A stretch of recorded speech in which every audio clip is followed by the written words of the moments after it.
Hi, welcome. I want to kind of do a review of the week, and I know this is kind of a cold opening, but this is what it is. I just want to get the content out there, start down my journey, and take it from there. So I really want to kind of go back to Saturday this weekend.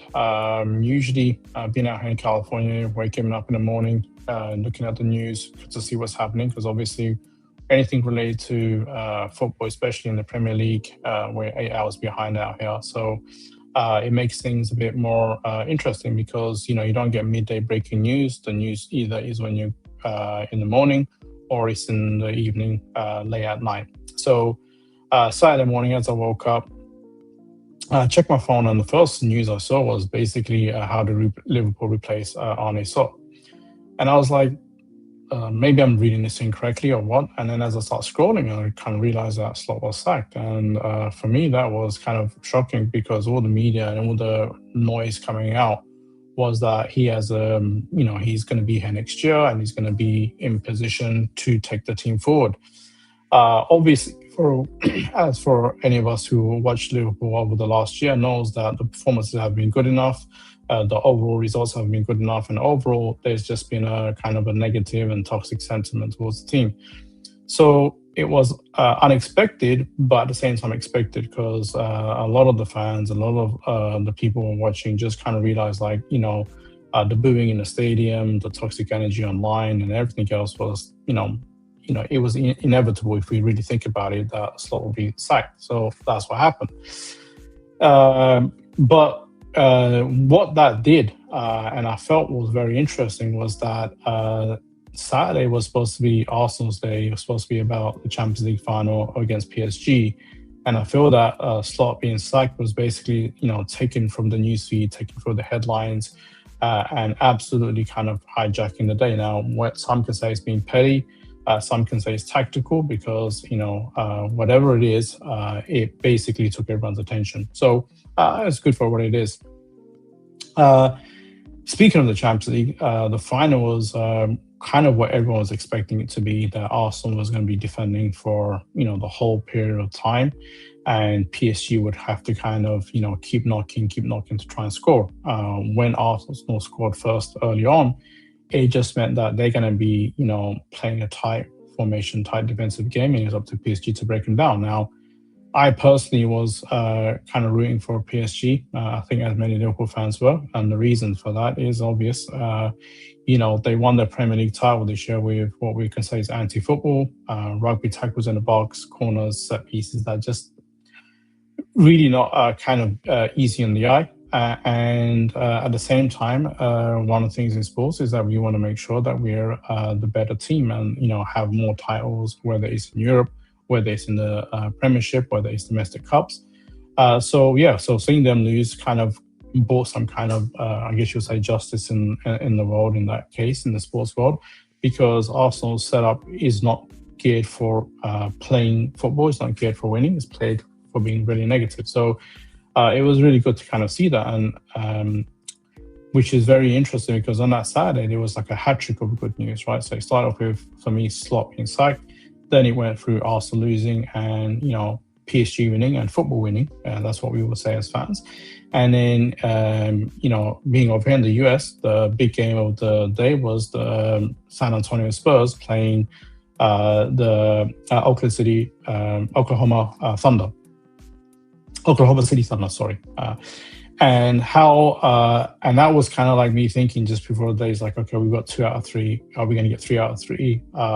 And because for those who don't know, OKC is very similar in a way to Arsenal in terms of the way that they play. They build their game around kind of winning fouls. We call it diving in England to try and cheat the ref for a foul. In the US in basketball, they call it flopping. So there was a lot of flopping going on from OKC over the 7-game series. And I guess if you're a Parisian, you were very happy because Wembanyama, being from France, playing for the Spurs, took over and basically won Game 7. And it was a very tough game when you think about it, especially for a young team, but they came through. But anyway, back to the Liverpool situation and Slot being sacked. And I think, if I remember correctly, just a few days before that, the news broke about Konate leaving.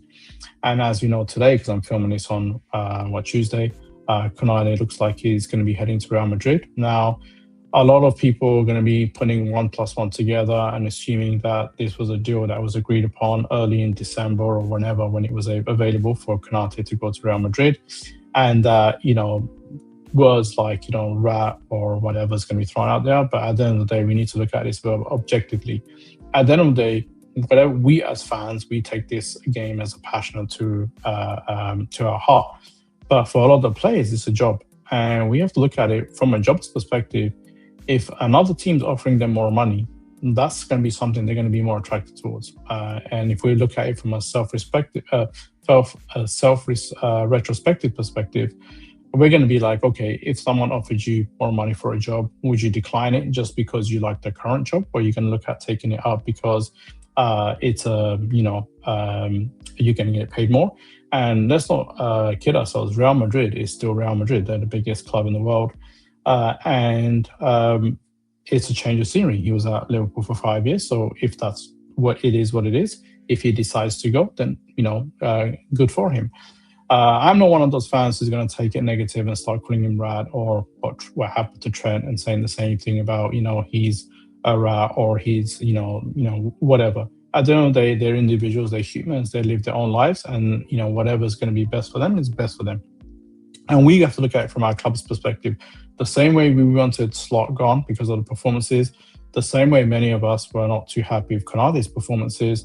So if he goes, he goes, and we need to look at the club as it being something that is the permanent establishment. The players come and go, the coaches come and go, and we need to make sure that the team is always winning and delivering from what we want to enjoy when it comes to match day.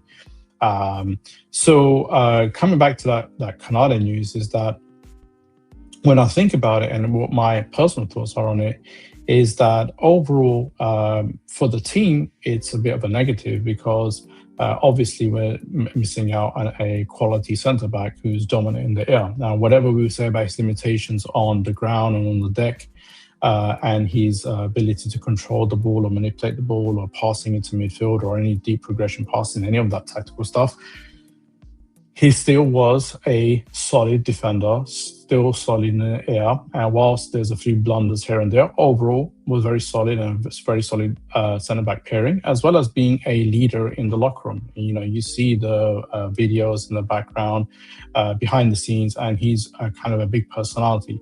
And so losing that is kind of going to be impact to the team. And as we know that the news broke today that, pretty much after Slot was like Romano said that Iriola's favoured to come in and, he's going to be coming in, is then we look at what's going to happen with the back line, what's going to happen with the team as we go forward. And personally, when we signed Jacko for 60 million in January, I believe that, he's not coming in to sit on the bench, and Liverpool don't spend 60 million for a player to come sit on the bench. I know people might think that, last year buying Isak and Wirtz and all those players, they were never squad players. They always were purchased to be stars. And when Liverpool spent 60 million on a player, they're not looking for them to be a bench player or a role player. They're looking for them to be a star and to basically go out there and play. So they could have bought Jackie with one eye on Konate potentially leaving, but whatever happened behind the scenes, it's all assumptions. And I personally like to have a bit of a more positive thought when I think about it, rather than be reactionary and take it as a negative in that regards. Now, what does that mean for the back line? Personally, I think that what's going to happen is that obviously Virgil's still going to start. I think Jackie is going to be the second centre back. However, I do think that Leone, coming back from injury, is going to be pushing for that starting role. And that's pretty good because you have competition there. And with cup games, we may actually see Leone and Jackie lead the back line. Do we need extra cover at the back line? Personally, I think we do, because whilst we bought the youngsters, Mortala and Duecki, I'm messing up his name, and we bought another, I think, under centre back, and we also bought the kid from Burnley, believe, in December. So we bought a few young centre backs for the that can potentially cover, because they're all big guys. They're all like what 6'4", 6'5" plus. They all seem very big, even though they're very young. And it's a path to development. And one of the things is a lot of fans want ready-made products, ready-made players who are slot into the first team. I personally do like to see potential and see them develop. So, for example, a few years back when Kwanzaa was breaking through, I was kind of happy like to see, we keep that production line going. We don't always have to, what the term was, what the club say, we don't buy stars, we make stars. And that's what I kind of like that. I like that, to pick up talent and they develop at the club and they become superstars at the club.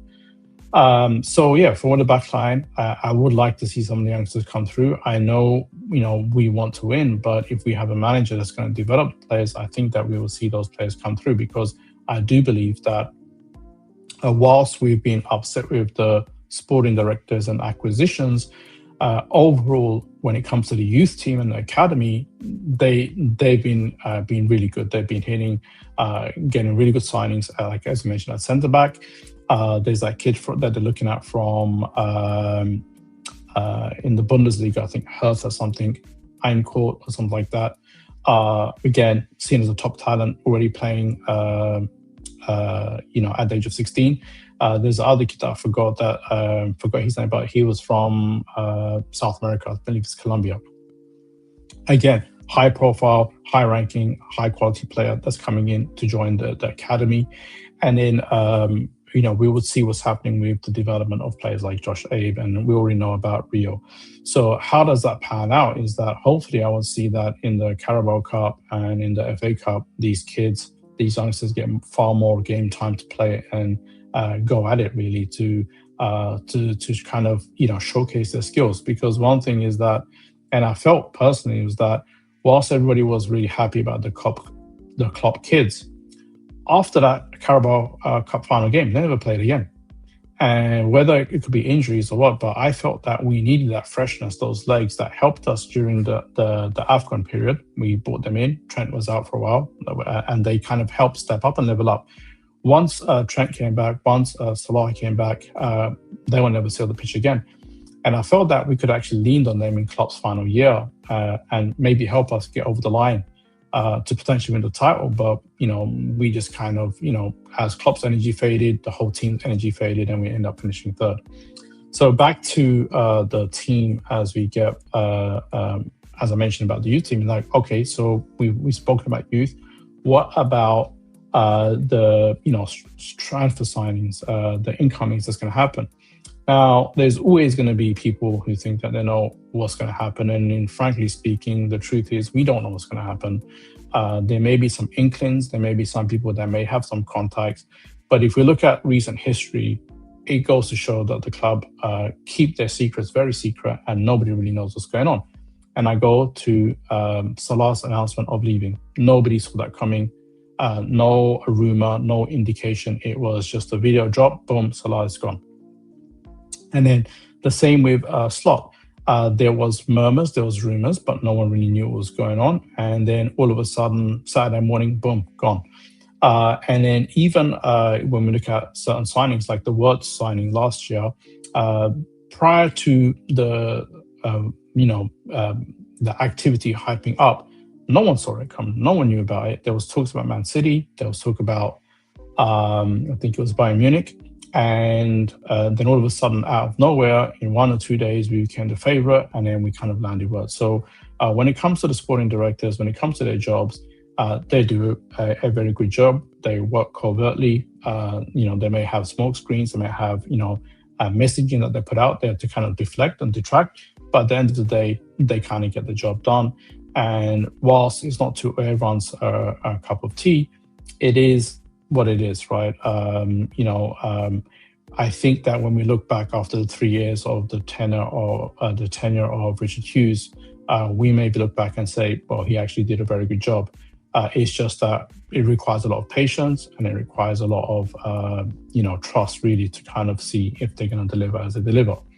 Now, When it comes to sporting directors, do you want to kind of touch into this? Because a lot of times, whenever I read articles or ever see fan pages, they always talk about uh, we need a manager, we don't need a head coach. And for those who are familiar with US sports and being over here, you get to know it really well.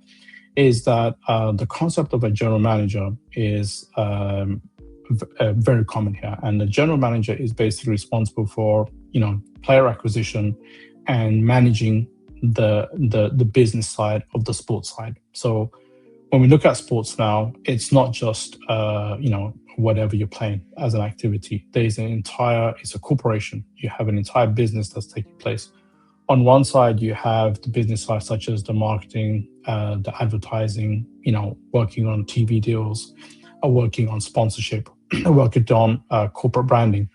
All those things, that's not happening by the sporting director. Most likely, that's happening with Billy Hogan and his org at Liverpool. And in the US counterpart, that's how they do, and that's how they grow their business, and that's how those, if you look at bit of a tangent, but I'll go into it. If you look at the NFL, they play 17 regular season games. Liverpool played, I think, close to 17 Champions League games, and we're not talking about cup games or anything. So when you put that into perspective, that the average NFL team who doesn't make the playoffs play 17 games, but their revenue is outstripping Liverpool and a lot of the top clubs around Europe, it goes to show that their business model makes more sense, because in terms of how they commercialize and how they capitalize on the branding of the club. For many people back home in England, you would know, for example, they're currently the Vegas Raiders. People would know about the LA Lakers. People would know about the Dallas Cowboys. They'll know about the Chicago Bulls, because those brands have been globalized and commercialized. But when you look at the brands, the vice versa, it's not always known the same. However, in recent years, Liverpool and their marketing team and their commercial teams have been building the brand, have been building bridges. And that's why when when I'm out here in Southern California, I see far more Liverpool jerseys. You start seeing some Man City jerseys. You do see a lot of still Real Madrid, Barcelona, Argentina, a lot of the Hispanic or Latin American teams. But that's because there are a lot of people from Latin America here. But overall, there is a lot of work that needs to be done in that space. The manager is not going to be doing that, right? They're going to be focusing on building out the how the team plays, the tactics, the formations. Then you look at the current game. We have players that's coming from all over the world. Back in the 80s, you may have 70, 60, whatever. You might have one or two players that are coming from overseas. The rest are all going to be local. Now it's an international game. There's players coming from Japan, Korea. They're coming from South America. They're coming from Africa. They're coming from Asia. They're coming from all over. And a manager is not going to be able to track all those players. They're not going to be able to know what's the scouting report from all those players across the area. They're also not going to know about their contracts and their financial situations, because at the end of the day, there's only so much the manager can do. So this is why there is the case of a sporting director, where they focus on the business side with regards to players, scouting reports, looking at the player profiles. It's kind of they're the ones who are doing the shopping, really, and then buying all the ingredients that's required, and then the head coach will be the one that cooks the meal. This is kind of the quote of a NFL, like a coach, Bill Parcells, and he was of the mindset that as a head coach, he needs to be also buying the ingredients. He's like, how do you expect me to cook if I don't buy my ingredients? Now, in some cases, when someone's senior enough and someone has enough of that history and legacy, then yeah, maybe you can trust them to do that. So the people like Pep Guardiola or Luis Enrique, they may want that commitment. They may want that extra work. But when someone's like an up-and-coming manager, we're talking about like the likes of Iraola or Xabi Alonso or Arne Slot even, right? They're not going to have that time to go and do that research as well as work with the players on the pitch. So that's why I believe in the sporting director makes sense. And that's why I believe that can help focus the team to focus on training, tactics, set plays, set pieces, build up progression, all that type of stuff. And the head coach is focusing on that. And then on the business side, contracts and stuff, leave that to the sporting director. Some people may disagree, but at the end of the day, no one's. We're all entitled to one opinion, and not everyone's going to agree upon everything. So as it comes down to now, when we're looking at the players that's going to be up and coming, for me, it's all the players I think that we're going to be looking at right now. Again, I'm not in the know. I don't know anything. It's purely based upon what I see in the games and what I see with gaps and opportunities that we have in the team. I think we're going to need obviously, and I said this last year, and a lot of people kind of disagree with me, but I believe we need a solid defensive midfielder, someone who can win the ball. Because whether you're playing control possession or whether you're playing, counter pressing, Geiger pressing, whatever like that, you need a person to be able to take the ball back from your opposing player or the opponents. And we didn't have that. And last year, we were soft in the middle of the park, even though we won the title. And it was one of the reasons I believe that we got absolutely battered by PSG. And then this year, again, we doubled down on that, and Slot's passive setup didn't help that at all. So you have no physical midfielders, and you have no structure around that to support that. It basically means you're left open, whether it's, in any shape or form, you're going to get bad. And that's what happened a number of times across the season, hence the 20 losses. So again, we need a physical midfield, and for me, that's it sounds ironic, even though we lost Salah and we lost Diaz last year replacement, but I believe a defensive midfielder is solid. Why? Because for me, that's the backbone, that's the foundation, and because a lot of the times the ball is in the middle of the park, and we need to be able to win that battle. Again, to use an NFL reference, is when you look at an NFL team, you'll see that there's certain players, you'll see that you have the big guys, the people who are very heavy, they're in what they call the trenches. And that's your line, your offensive line and your defensive line. And then you have your other players, other skill positions. And the common term is if you win in the trenches, you win across the board. So if your quarterback has more time to throw the ball, you have more time and more chances of making that pass being completed. If your offensive line can create bigger holes, bigger gaps, it gives your running game more ability to run and control the clock. And the same thing in alpha or the Premier League or whatever we want to call it. Right? It's a bit confusing, but the same thing applies there. When you look at it, is if your midfield can control possession, the other team, you can take the pressure off your defense, you can take the pressure off the rest of the team. And that's what PSG does effectively. When they want to control the game, their midfield can just hold the ball for a few minutes and basically kill any pressure, kill any momentum the opponents have. And then if your team can win the ball, when your team is on the back foot, and if you can win that ball back, you can win back possession. And then if you can retain it, again, you take the sting out of the tail. So that's why I think the midfield is very important. I'm not dismissing all the other positions because it takes 11 to win a game. I'm not saying that, but I think this is what I would say is a priority. So coming back to who do I think we should get? I believe we should get someone like Mamadou Sangare in to be at the fulcrum of the six, that position, to be the backbone, essentially, to be able to win the ball and has enough quality to kind of get the ball forward. So that'd be one position that we can kind of address. I'm not going to really talk about outgoings right now. I can do that another time. But I'm going to talk about the needs. After that, we need to address the right back position. Again, I'm not talking about winger, I'm talking about the right back. And the reason for that is that's been a kind of a vulnerability for us. It appears that Frimpong hasn't been successful so far. We'll see what happens, but depending upon new manager, new formation, because Iriola is going to have his team more on the front foot. So maybe Frimpong may be better off in that because he'll be able to attack more. And the same with Kokas on the other side. Kokas did really get better towards the second half of the season. So but I do want to see a bit more quality in the right back position and I'll stop having midfielders play there. So that's those two positions there. And then on the wings, for me, it's a bit risky because we can say Diomande is going to be great. We can say Barcolo can be great. We can say a number of the wingers could be good for us, but they're going to be the most expensive signings for us. And for me, that is very high risk, high reward, especially after what we saw last year with Isak and Wirtz. Diomande may come and he's absolutely doing great in the Bundesliga, but when he steps into the Premiership, he may have the same struggles as Wirtz. Now, if you put 80 to 100 million down on him, and Wirtz is 116 million, and Isak's 125 million, and you have three players who are basically not performing, that's 300 million that you've just basically obliterated your entire squad.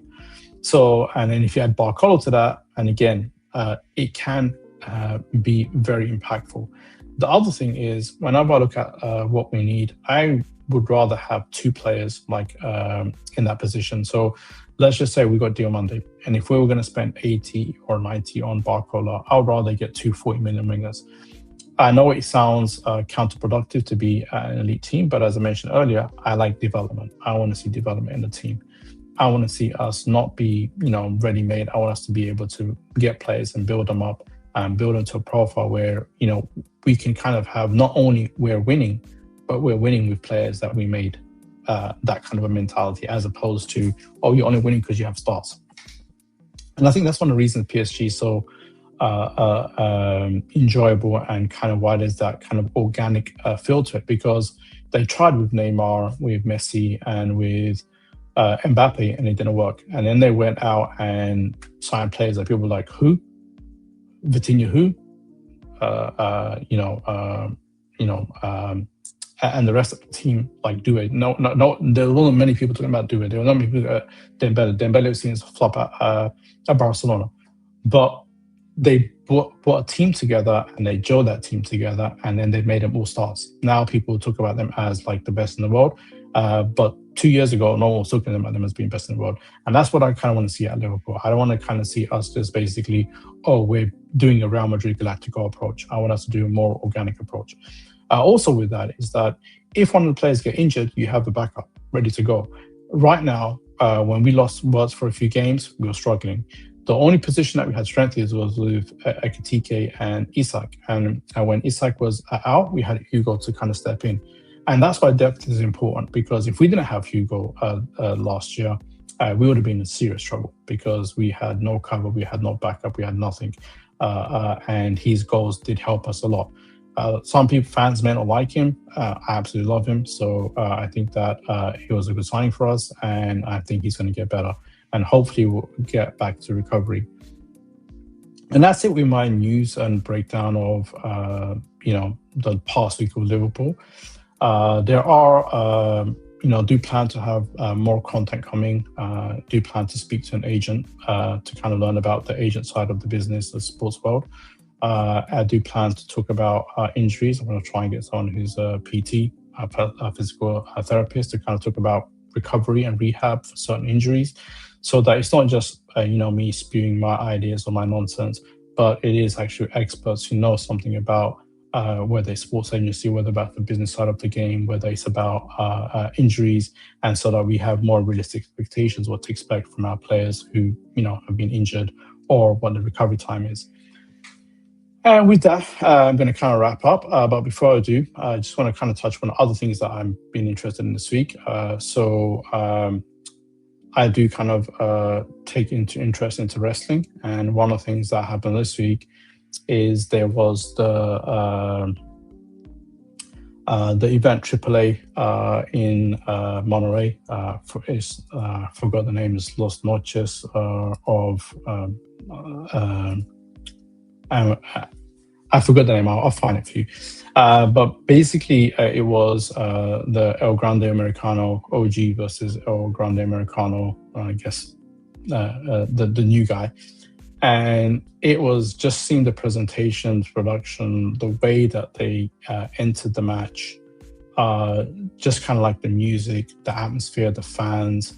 For anybody that knows a bit something about wrestling, wrestling requires three main ingredients. You have the storyline, you have the match, and you have the fans. The fans are a big part, because if the fans are hyped and involved, that kind of gets you as a viewer to be hyped as well. The storyline is what gets you to be bought in. Who's are you rooting for? Whose side do you want to win? That's why the storyline is so important. And then you have the match, and that's the story within itself. And for a lot of people, be like, "Oh, I need to be watching wrestling. Wrestling's fake and stuff like that." Well, so is everything else you watch on TV. So nobody says bats an eyelid if you're watching a movie, or you're watching, Rocky, or you're watching the Avengers. They don't exist, but it's a story. So that's what it's about. It's about a story and something you can latch onto, and it's something that can, pull you through the emotions, and have an enjoyable pastime.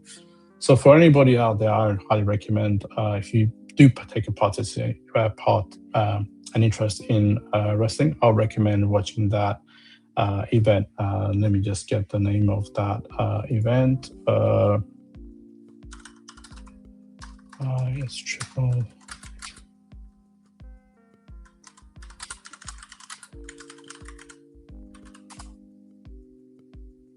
It's Noche de los Grandes. That's the name. It's free on YouTube, so you can go watch it, and I highly recommend watching it. You can also watch the whole event. So it's very enjoyable, and that's my recommendation for spot of the week or something of the week. And then next time, see you guys. Hopefully, we're gonna have more content, and I'm gonna be able to speak to someone rather than me speaking to the camera by myself. So thank you, and see you soon.